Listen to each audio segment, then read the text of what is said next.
No matter what you have searched and couldn't find nobody, here I am. Happy people, this is Jay. Hope all is well with you. I hope everything is looking good in your life. Things are looking brighter every day that we meet. I want to talk with you today about finding your purpose.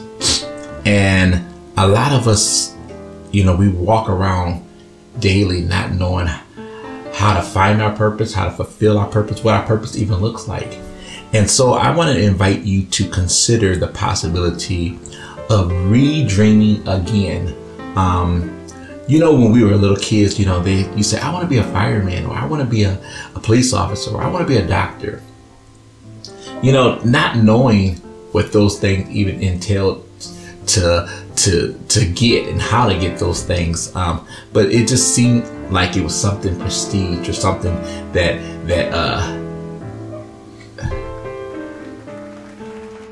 Joyer, I can hear you. Not knowing how those things would actually, come into fruition and how we would go about doing those things. But, as life moved on, we started dreaming about being a cheerleader or a basketball player or something of that sort, or an architect or, just something. But it's just like, how do I find my dream? A lot of times, reality is put before us on how to go after what looks like a dream. Whether you see someone in lights singing and performing, or whether you see an actor that you find that's very funny or that you are inspired by, or whether you see a weather's new person that is giving the weather. We always look at things that we admire, but how do we find our purpose? And I want to I want to use me. I always try to use me as an example of what it looks like in certain situations. When I grew up with a family that everyone sang. Every last one of us sang. And so it was just to be expected that I was going to be a singer. I was going to write music, and I did. I sung background for many people and wrote music and stuff like that, and performed and traveled. Did all those wonderful things that artists or singers do. But I never felt like that was really fulfilling my purpose. I felt like I just fell into something that my family did. And so, but I did it, never really was fulfilled in it. And then I went on to college and got my degree. And then I started working in a behavioral health center. And I didn't like that either. I really didn't like it. I really didn't enjoy it, because I really was thinking along the lines of what other people think. I want to be like that, or I want to do this. This is boring. This is, it's too many guidelines. These kids are getting on my nerves, and all these different things that came to play. Not knowing that God was actually perfecting my purpose in the moment of me working in that facility. It wasn't until maybe like 2 years or a year before I decided to quit. I seen the need of why that was so fulfilling, but yet I came kicking and pulling, scratching, hollering. I didn't like it. But then when I started looking back on those kids were going to be adults, and those adults are now the people that I'm ministering to now, I'm like, wow, my purpose just shot up in me like a light.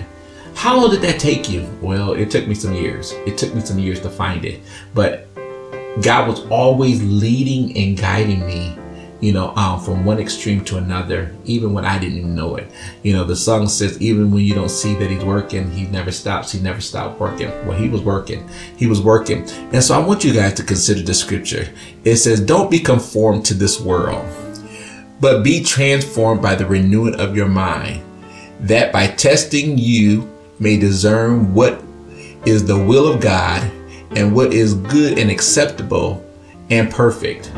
Listen, you won't know. He said, I know the plans and thoughts that I think towards you, plans to do you good and not evil. So how do we find our purpose? Our purpose is always in God. Did you, or do you, let me just ask that question. Do you know that your spirit had a conversation with God before your spirit met your mom's egg and your dad's sperm, and you was formed out of that? Did you know that your spirit had a conversation? So when your spirit met you, it already had its assignment for your life.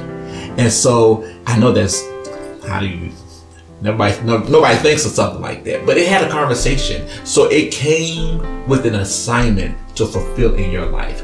And guess what? The spirit is so resilient. It's so strong that even when your body gives out, your spirit is still living out its assignment powerfully. But it's the truth.